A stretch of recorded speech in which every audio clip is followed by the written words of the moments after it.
मन की बात या अपनी मनोकामना को महादेव तक कैसे पहुंचाए, इस विषय पर विस्तार में बात करेंगे। इस वीडियो में हमने ऐसे 3 तरीके बताए हैं जिनसे आप अपने मन की बात को भगवान महादेव तक पहुंचा पाएंगे। दोस्तों, आपसे यह अनुरोध है कि इस वीडियो को स्किप ना करें और पूरा देखें, क्योंकि इस वीडियो में बहुत सी महत्वपूर्ण बातें बताई गई है।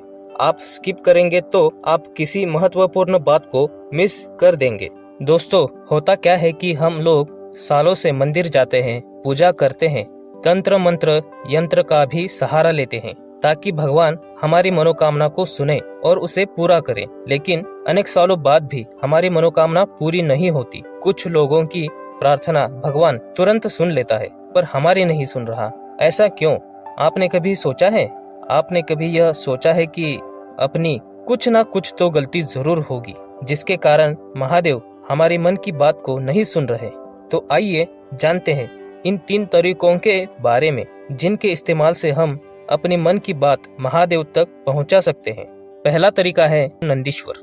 जी हाँ दोस्तों, महादेव की सेवा आराधना करते करते नंदी जी महाराज में इतना शिव तत्व और शिव गुण आया है कि वह खुद शिव स्वरूप बन गए हैं। नंदीश्वर महाराज परम शिव भक्त है, इसलिए महादेव से पहले नंदीश्वर जी का दर्शन किया जाता है। शास्त्रों और पुराणों के अनुसार भगवान महादेव ने नंदी जी महाराज को वरदान दिया है कि जो भी शिव भक्त अपने मन की बात को, अपनी मनोकामना को नंदी जी के कानों में बताएगा, उसकी मनोकामना तुरंत सुनी जाएगी। यानी कि महादेव उस बात को तुरंत सुनेंगे।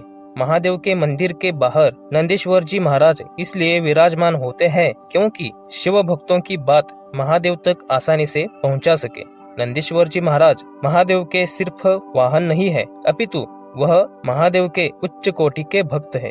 तो पहला तरीका यह है कि आप अपनी बात को नंदीश्वर जी के कानों में कहिए। योग्य समय आने पर महादेव आपकी मनोकामना जरूर पूरी करेंगे। लेकिन नंदीश्वर महाराज के कान में आप कुछ अतरंगी बातें ना कहें और अतरंगी चीजें ना मांगे। अब तरीका दूसरा तरीका अपनी बात को महादेव तक पहुंचाने का यह है कि आप सदैव महादेव की संपर्क में रहिए। संपर्क, वो भी महादेव से। यह कैसे मुमकिन है? बड़ा प्रश्न है।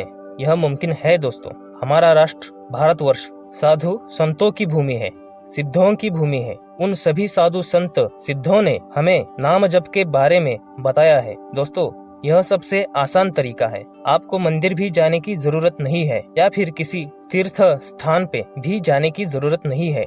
महादेव का नाम लेने के लिए कोई भी नियम नहीं है।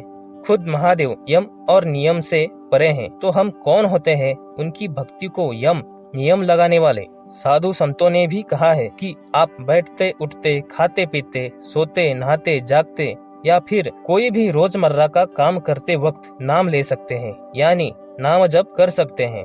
नाम जप को कोई भी बंधन नहीं है, लेकिन मंत्रोच्चारण के लिए बंधन है। अगर आप सदैव हर समय महादेव का नाम जप करेंगे तो आप हमेशा महादेव के संपर्क में रहेंगे और वह आपकी हर बात को, हर मनोकामना को सुनेंगे और सही समय आने पर आपको नाम जप का फल जरूर मिलेगा। आपकी मनोकामना जरूर पूरी होगी। अब तीसरा तरीका आपकी बात को महादेव तक पहुंचाने का। तीसरा तरीका है योग। दोस्तों, हम सभी जानते हैं कि इस ब्रह्मांड के सबसे बड़े योगी है महादेव।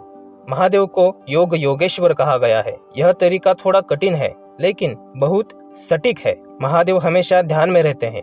अगर आप भी ध्यान धारणा सीख ले तो आप ध्यान में ही महादेव का दर्शन भी पा सकेंगे। आपकी मनोकामना पूरी होगी और तो और आप इस जन्म मरण के चक्र से भी मुक्ति पाएंगे। अनेक उपनिषदों में योग का, कुंडलिनी जागरण का, ध्यान धारणा का बहुत ही ज्यादा महत्व बताया गया है। आप योग के माध्यम से अनेक सिद्धियां भी प्राप्त कर सकते हो। आप एक असाधारण मनुष्य बन सकते हो। योग के बारे में जितना कहा जाए उतना थोड़ा है। योग क्रिया, ध्यान धारणा कठिन है। इसको आत्मसात करने के लिए आपको योग्य गुरु की आवश्यकता है। योग में आपको काफी सारा संयम रखना होता है। श्रद्धा उच्च कोटि की होनी चाहिए।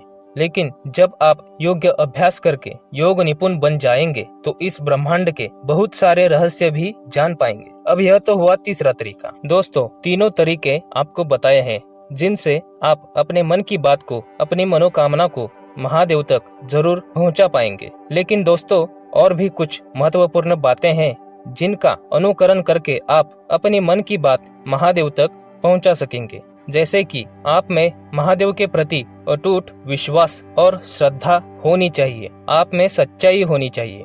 सच्चे मन से कही बात हमेशा सच हो जाती है। आपका मन साफ होना चाहिए। भगवान से कुछ मांगते वक्त आप किसी का नुकसान होना ना मांगे, स्वार्थ की बातें ना मांगे, क्योंकि स्वार्थ के लिए की गई प्रार्थना पूरी नहीं होती। किसी के लिए अपशब्द ना निकाले। महादेव से कुछ मांगने से पहले मन को शांत रखे, मन को शुद्ध रखे। पूरी श्रद्धा से, सब्र से, सहज भाव से, सकारात्मकता के साथ अपनी बात को महादेव के सामने मन की गहराई से रखे और महादेव के सामने पूरा समर्पण करे। कर्ता ना बने। आपको सिर्फ अपना कर्म करना है।